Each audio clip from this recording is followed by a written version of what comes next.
Alright, so today I'm going to be talking to you guys about what my favorite cards are in my decks and why. I'm going to start with my vampire deck because it's the one that I've spent the most time working on in the last few months, and I think that vampires in Magic are amazing because there are so many different vampire cards from different sets that are just great, and they all complement each other in different ways.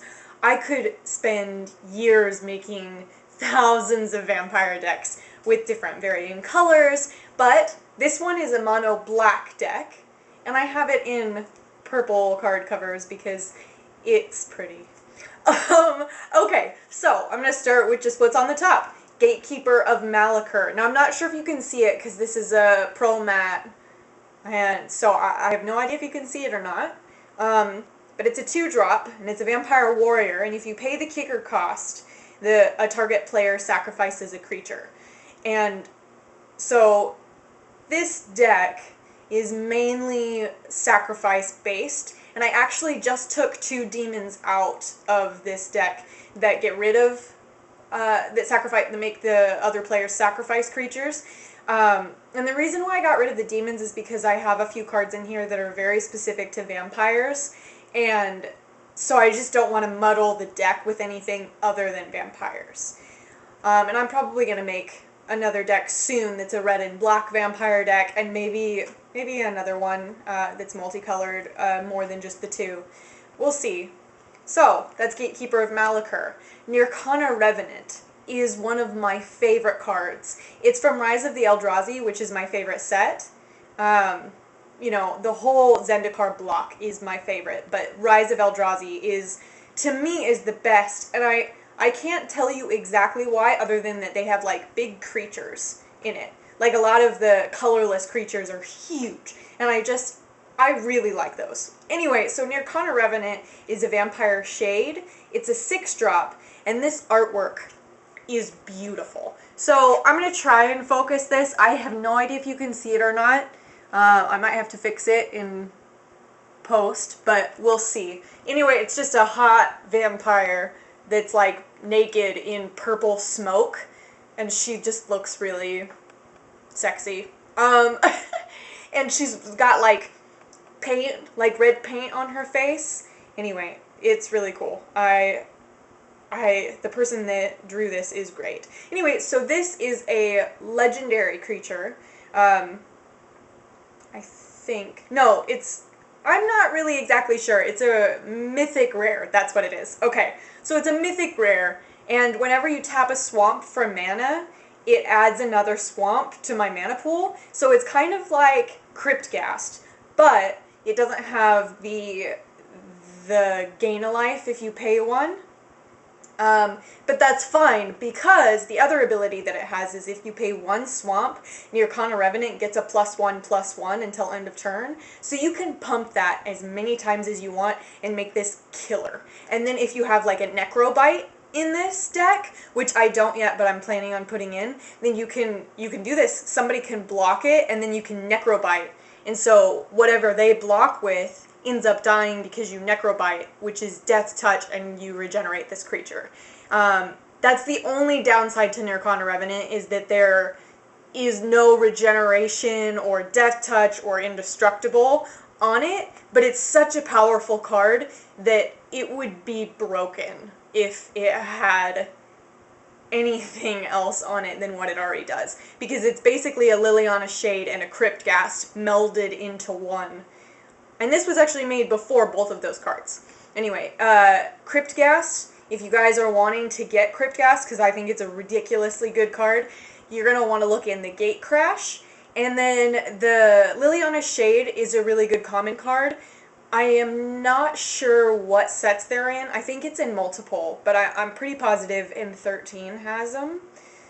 I might be wrong. Anyway, so I'm going through a bunch of swamps. Bloodseeker. This is my favorite common card. So common cards, you need them in your decks to be able to beat people. I mean, it's necessary, and having small creatures is a really good idea. So this is a 2-drop, which is necessary for this deck because I have a lot of very big creatures that cost a lot to put in to play.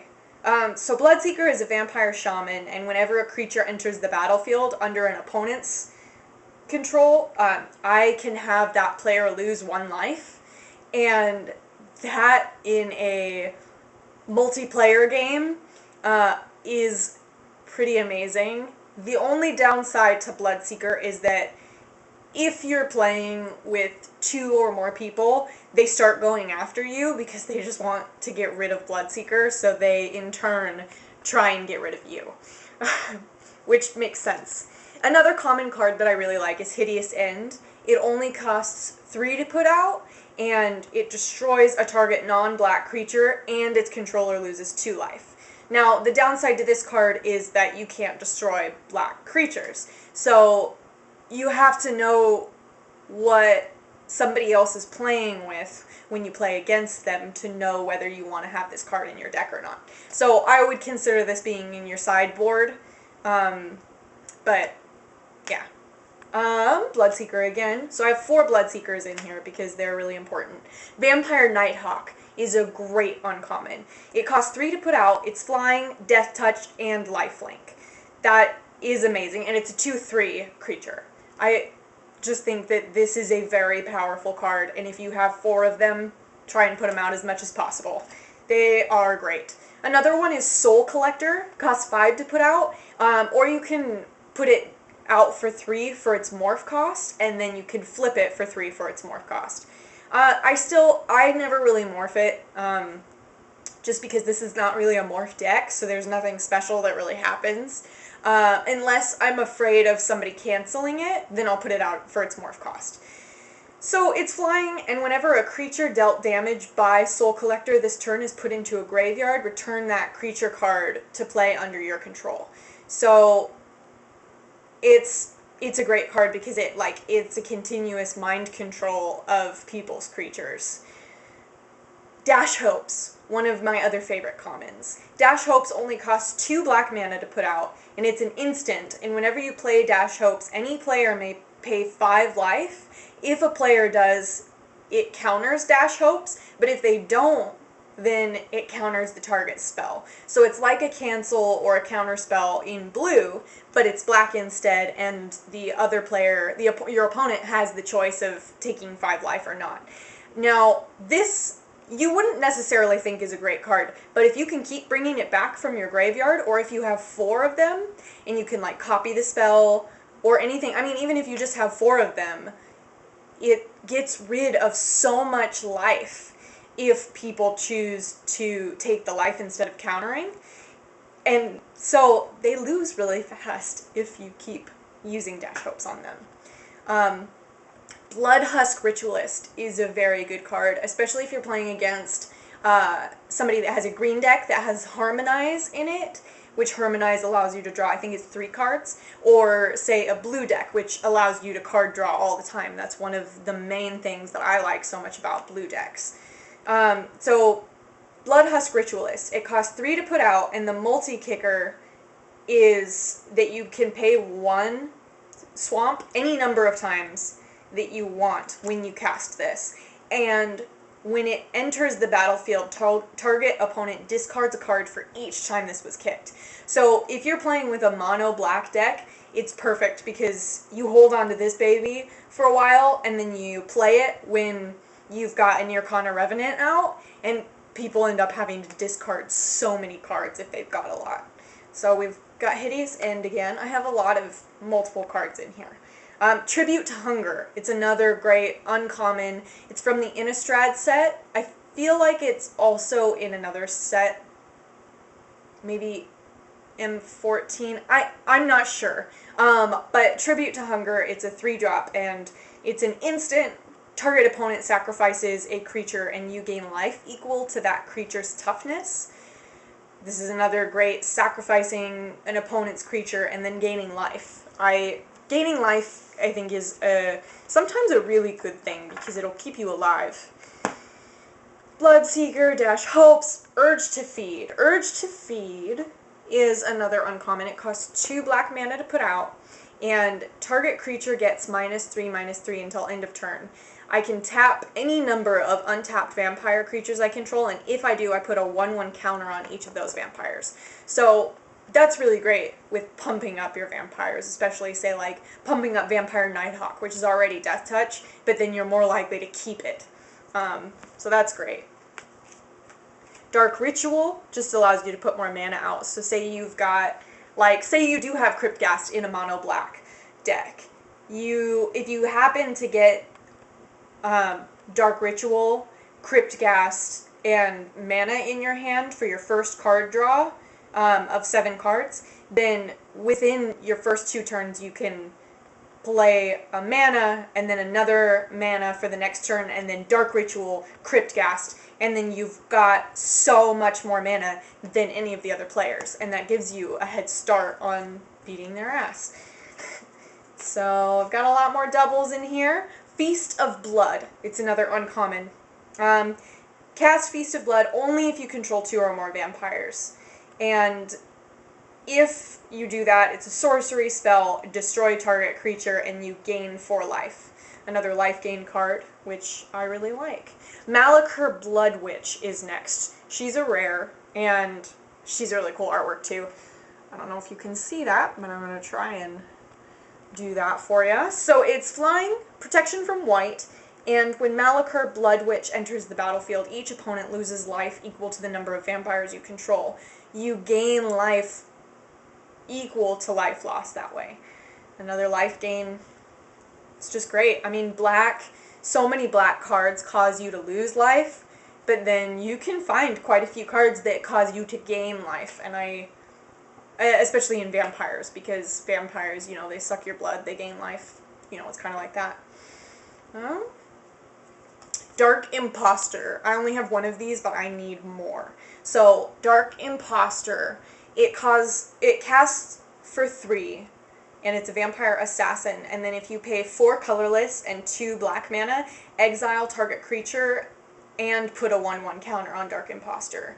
And it has all activated abilities of all creature cards that are exiled with it. Butcher of Malakir. It's a vampire warrior. It costs 7 to put out. It's flying, and whenever Butcher of Malakir or another creature you control is put into a graveyard from the battlefield, each opponent sacrifices a creature. It's a great card. It's a 5/4. Bloodline Keeper. Amazing card. Amazing card, especially in an all-vampire deck.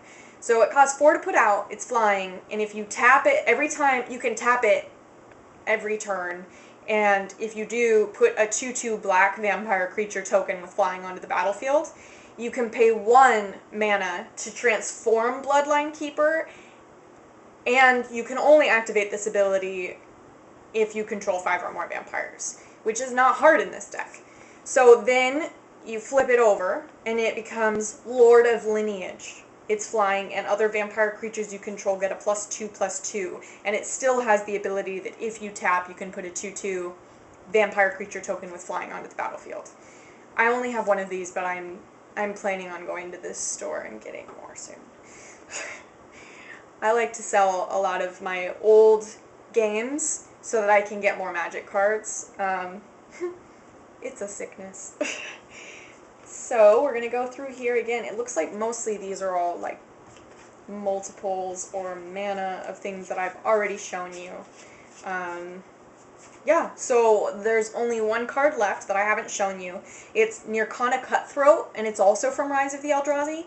It's a 3-drop, and it's a vampire warrior. So this one is harder for me to explain.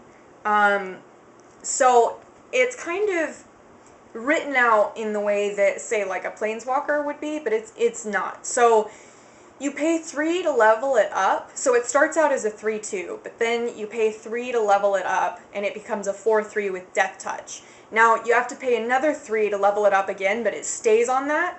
But then once you pay 3 more, it'll level up to level 3+, and it becomes First Strike with Death Touch, and it's a 5/4. So this is great when you've got Nirkana Revenant out, or Cryptghast, or a lot of mana, because then you can just pump this right up to First Strike and Death Touch, and nobody's going to counter it until, like, nobody's going to want to counter it probably until you end up doing that. So, and by then they can't. So I think it's really good. So that's my spiel on my vampire deck.